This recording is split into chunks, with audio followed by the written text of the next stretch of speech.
my opinion, is basically saying about the resident driver. And just like you said about taxes, you leave at 2 o'clock in the morning, taxes are 100% non-existent. Why? Because there's nobody. So what happens is you call a taxi at 2 o'clock, greet your customers, or they call themselves. They're sitting in the streets till 2:45, 3 in the morning, and no one wants to wake up. So what are they going to do? Is they're going to drive home, and they're going to risk it. I have a story about someone that spoke in my high school when I was like 15. He killed his 3 best friends, actually before Myers drove home. And that's the price he paid for trying to drive his 3 best friends home. You know, and I talked about FGCU, and because I was I was presidential candidate at the University of Florida, so I know all about student government. And FGCU, they'd be willing to support having a shuttle service, just like they do in Gainesville, that goes from campus to downtown continuously, Thursday through Saturday, if it could benefit all students. You can't just pick a certain demographic and say 21 and above. This would give them the opportunity to, to participate. Which those are, I have a thing in here about. I talk to some people. They don't know anything about downtown. You ask them, where are your favorite restaurants? Outback, PF Chang's, corporate America. They know nothing about our restaurants. I was talking about Edison Pageant Light Parade. No idea. They didn't even know Edison. Edison's from Oklahoma.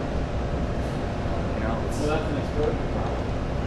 If we get these people down there, we could get a hold of them at an earlier age, we can brand ourselves on them a little bit. So, they don't establish patterns and habits in all these other areas where they're left. And that's a big thing. We're missing a huge bunch of people. Holy cow.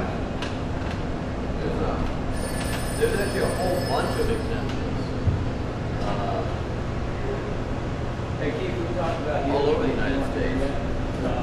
You're going to talk about bands and entertainment. You're going to talk about the fact that Fort Myers is kind of like a void for live music because of a lot of restrictions.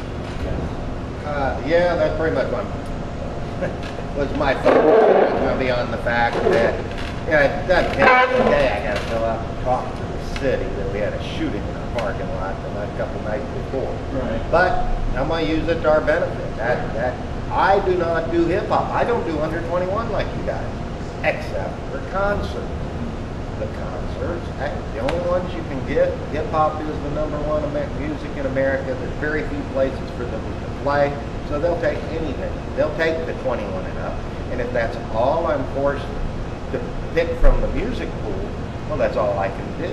To be honest, right now, if we quit doing the hip hop on Saturdays, if I don't get concerts, Ricochet can't exist. We hold 1,000 people. Concerts and do that. Exactly, if I could get them. But as long as they have that ban enforced, the only way we ever get, and Jeff knows for sure, 99X, if we get a ban, they want to be, it has to be a concert exemption. Now, we just took one that we could have got a better date, but instead now it's on a Monday because we thought that Beat 105's concert was going to want a concert exemption. But it being hip hop, they didn't need it, so they don't. It just adds $1,000. So it makes it tough, going up against what happened Saturday. But all things aside, it was in the parking lot. It wasn't in the bar. We'd all like to think that in the perfect world, nobody's going to have any kind of weapons or anything like that.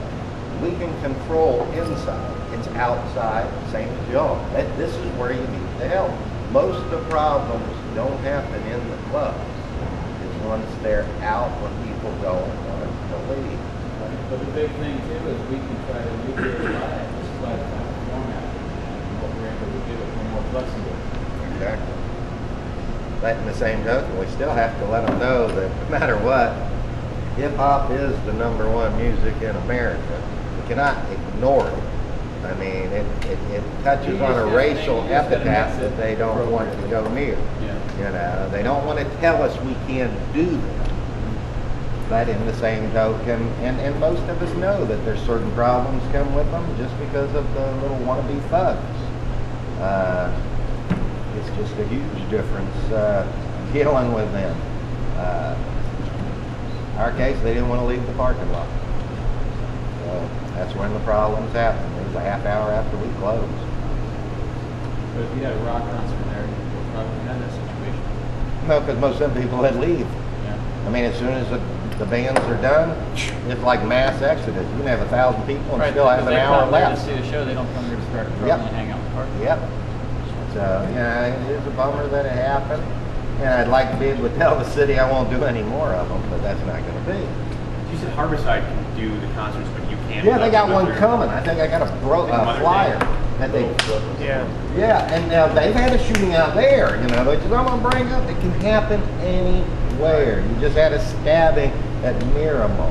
You know, it's like, come on, crime is crime. It can be anywhere. You know, just we can think we're safe anywhere, but the minute you walk outside those doors, you may not be.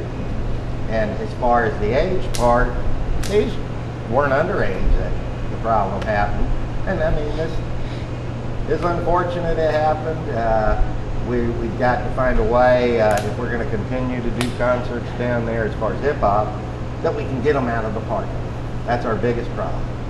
I mean, they don't show up till midnight, so they don't want to leave at 2. We're not Miami, you know, and they just want to hang out in the parking lot and socialize, and we can't do it. And that's a big hurdle for me. I mean, I don't know if it's a problem y'all have, if you get blamed down here, if kids want to hang out in this parking Depends on the lot. crowd you got. You know, sometimes you have people hanging out after hours, it's not a problem at all. But if you got the wrong crowd, then you're going to a real problem. But yeah, that's what I'm basically focusing on, is the fact of the entertainment aspect. Yeah. Anybody got anything to add to that they think people should bring up or not mention? We want to mention Harold's closing. Is that going to do that? Harold's closing. Did he close? I knew that he could never. Did he close? Next month, he was a little thing at Crush Magazine. And he's a client and done stuff with me. Harold's just, H2 is going to be fine, but it was in Crush and he's going to be closing up this month. So, you know, it's a great restaurant, great food. It's because downtown. Yeah. So, like I said, we're going in the wrong direction. No matter about everybody knows that. Does anyone have a list of? I'll mention that. I'll mention Harold's. I'm doing. Bringing something together. Yeah. Right. Well, I don't have an actual list. I've got, I counted 60 businesses in the local area since the ordinance have closed, and that includes retail, bars and restaurants. And that's just, and I didn't go past, there was the Blues of Fort Myers was the first thing that I added, and going, you know, like over to this part of town, and I didn't go up 41 or Fowler or anything like that, just in this immediate area. So that, I mean, that's a huge number of businesses in 6 years. 10 businesses a year, you know.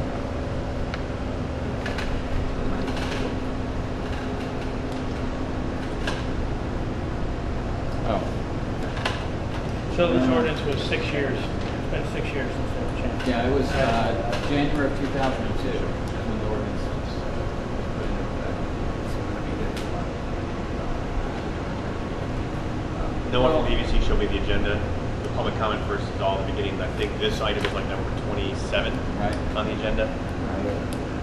They might move it forward if there's a lot of people there that all are, you know, there for this item. They'll probably put forward a decision, you know, get it over with. You're 3 minutes, like, is it like you're giving speech in high school, like 2 minutes, No. 1 minute, like 305. Yeah, they've got a thing, and then a light comes on and tells you your 3 minutes is up, and then you got to kind of wrap. Like the agenda that no one had said it had 4 minutes on And then, there. hey, Keith, you know, Oh, really? Keith, what number 28 is they're going to address the 12 o'clock issue on Sunday nights. They're going to address the 12 o'clock closing on Sunday nights. Yeah.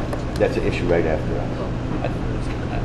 I'm probably going to talk about the quality of the crowds a little bit, you know, touch on this, the scare factor or the ghetto factor, whatever you want to call it. I mean, probably a couple of us will hit on that. I'm just trying to imagine because it's a big issue. You have a valid reason saying because you've been here the longest. You've seen the crowd 11 years Yeah, ago. I got a whole thing. I'm going to talk about the fact that when I came here and when we first started to develop as an entertainment district, we had a huge, diverse crowd of people of all ages and all Races? all ages, all races, all income levels, you know, and they all mixed together. And it actually was interesting and almost cultural to have all those different types of people down here. And now it's just getting more narrow and more thuggish and just you know, it's all the good people are gone, and we're left with the stuff we don't want.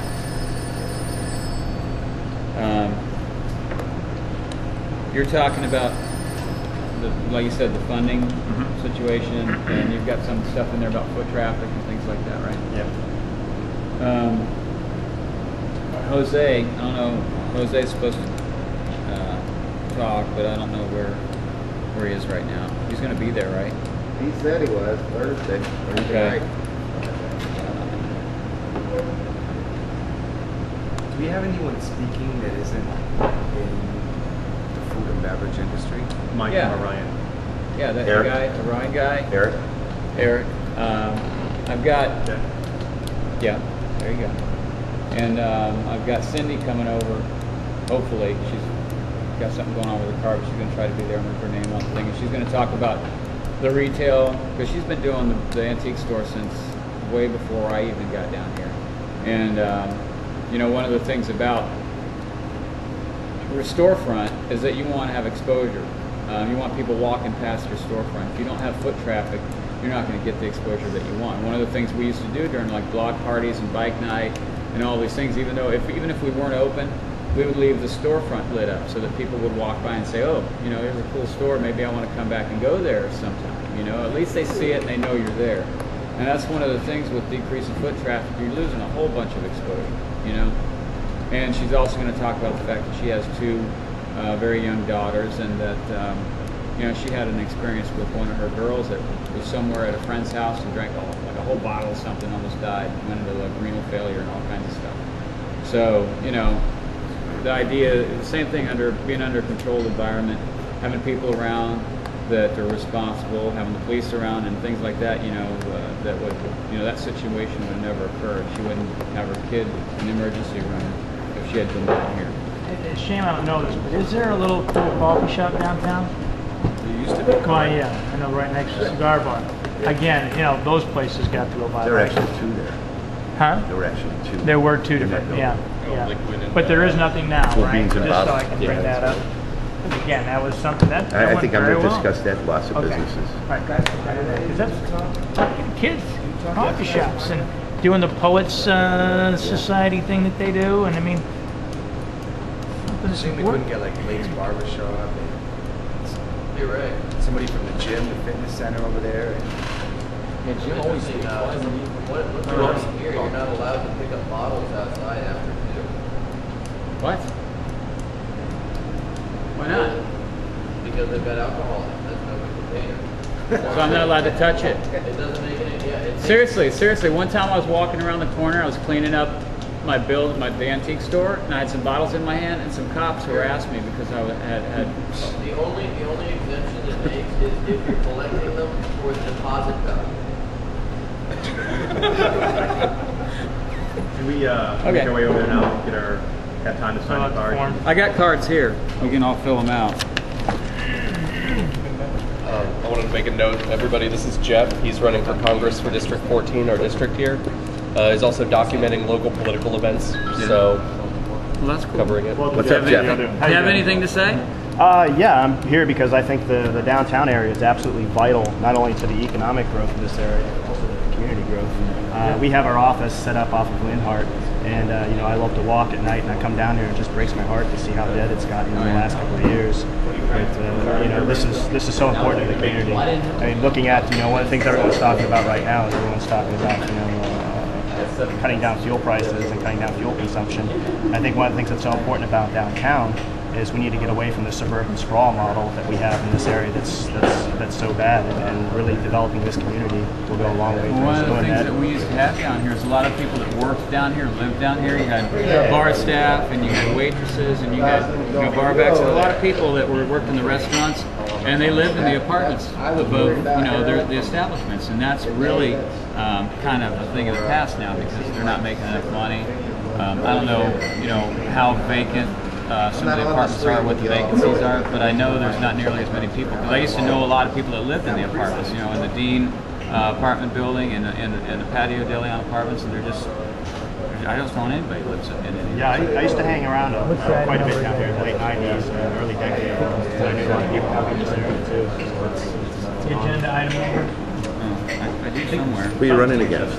Connie Mack. Connie Mack? We're voting for you. He's running against Connie Mack. We're voting for him. You know the item number? I think it's 28. Well, I don't want to Eric, actually did you get up pull and the, speak at the city agenda? council meeting because No, that'll not look like the I'm using it agenda. as a platform for campaigning, but I will talk to some of the councilmen afterwards or over the next couple of weeks.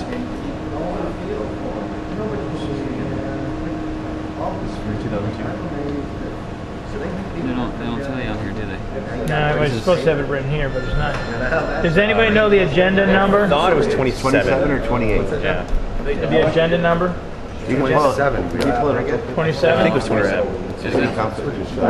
City of Fort Yeah. Myers. Well, I'm at this meeting. Just walk over and take a peek. Right.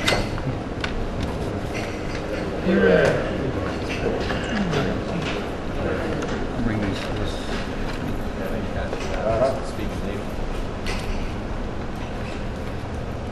Well, it's not that I don't want to, I just don't know where we're going to be when Ricochet. I know it's about maybe.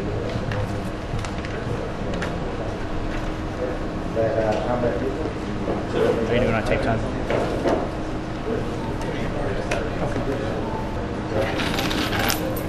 We'll go ahead and we'll start shooting again over at the actual meeting.